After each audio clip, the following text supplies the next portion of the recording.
Hello everyone, मैं मिथुन सिंह स्वागत करता हूं आप सभी का। आशा करता हूं आप सभी बहुत अच्छे होंगे। बात करेंगे Sidhu Kanhu Murmu PG semester third के प्रीवियस ईयर क्वेश्चन पेपर की। पेपर था आपका हिंदी का, पेपर नंबर 12, सेशन था आपका 24-26 का। आगे बढ़ें उससे पहले मैं आपको बता दूं पिछले 5 साल के जितने भी प्रीवियस ईयर क्वेश्चन पेपर हैं, सारे क्वेश्चन पेपर की पीडीएफ आपको 69 यानी कि 69 रुपए में प्रोवाइड कर दी जाएगी, दे दी जाएगी। दूसरी बात, 199 रुपए में आपको सजेशन प्रोवाइड कर दिया जाएगा।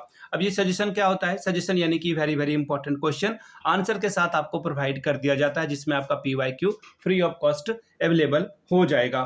अब यहां से देख लो आप, सबसे पहले मैं आपको जो है पीवाईक्यू को ध्यान में रखते हुए इसे सजेशन को तैयार करता हूं।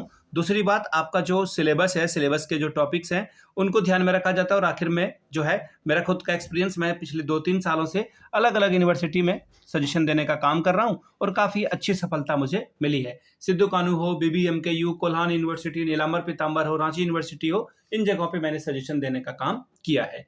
यहाँ से मेरी ईमेल आईडी आप देख लें, yourmithunsingh@gmail.com पे आप मुझे मेल कर सकते हैं। इंस्टा पे अगर आप हो, डू फॉलो मी @imithunsingh। बाकी आप मुझे व्हाट्सअप कर सकते हैं 7979054474 पे। तो चलिए आगे बढ़ते हैं और देखते हैं कि किस तरह का सवाल जो है इन लोगों ने 2025 में पूछ रखा है। इनके हिसाब से इन्होंने यहाँ पे लिख रखा है 2025, हालांकि आपकी परीक्षा 2026 में कंडक्ट कराई गई थी। मैंने आपको पहले भी वाले पेपर में समझा रखा है कि ये एग्जाम जो है आपका जुलाई में एग्जाम कंडक्ट हुआ था। यहाँ से आप देख पाएंगे, जैसा कि मैंने आपको पहले बता रखा है कि ये 2025 इन्होंने लिख रखा है, लेकिन आपकी परीक्षा 2026 में कंडक्ट कराई गई थी। सेमेस्टर थर्ड, पेपर नंबर 12, 3 घंटे का वक्त मिला था, 70 नंबर का ये पेपर था। अब यहाँ से देख लो, पहला जो सवाल है इसमें 4 प्रश्नों के उत्तर लिखने के लिए आपको कहा गया है। 15 चौके 60 नंबर आपको यहाँ से मिलेगा। पहला है, आलोचना का अर्थ स्पष्ट करें। क्या आप मानते हैं कि रचना के लिए आलोचना जरूरी है?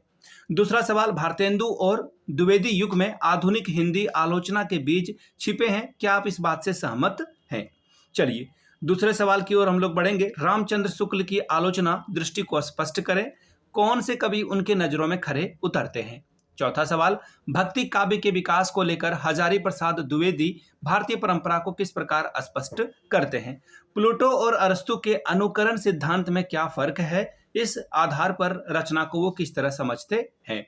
नेक्स्ट क्वेश्चन देखिए क्या है। साहित्य में उदात्त की अवधारणा पर लोजाइनस के क्या विचार हैं? क्या आप इस बात से सहमत हैं? अगला सवाल है, साहित्य के लिए निरपेक्षता की आवश्यकता, क्या आप इसे जरूरी मानते हैं? स्पष्ट करके बताएं। अगला है, साहित्य के लिए किस प्रकार की कल्पना चाहिए? कॉलरिज के सिद्धांत के आधार पर स्पष्ट करें।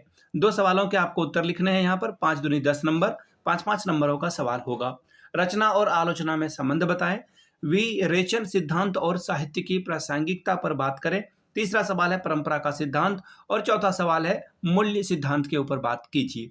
तो ये था आपका हिंदी का पेपर नंबर 12। अगर आपको पिछले 5 साल का पीवाईक्यू चाहिए तो आपको ये 69 रुपए में और सजेशन आपको 199 में प्रोवाइड कर दिया जाएगा। यहाँ से मेरी ईमेल आईडी आप देख लें, yourmithunsingh@gmail.com पे आप मुझे मेल कर सकते हैं। इंस्टा पे अगर आप हो, डू फॉलो मी @imithunsingh। बाकी आप मुझे व्हाट्सअप कर सकते हैं 7979054474 पे। वीडियो को यहाँ तक देखने के लिए आपके स्नेह और प्यार के लिए बहुत बहुत धन्यवाद। Thank you so much.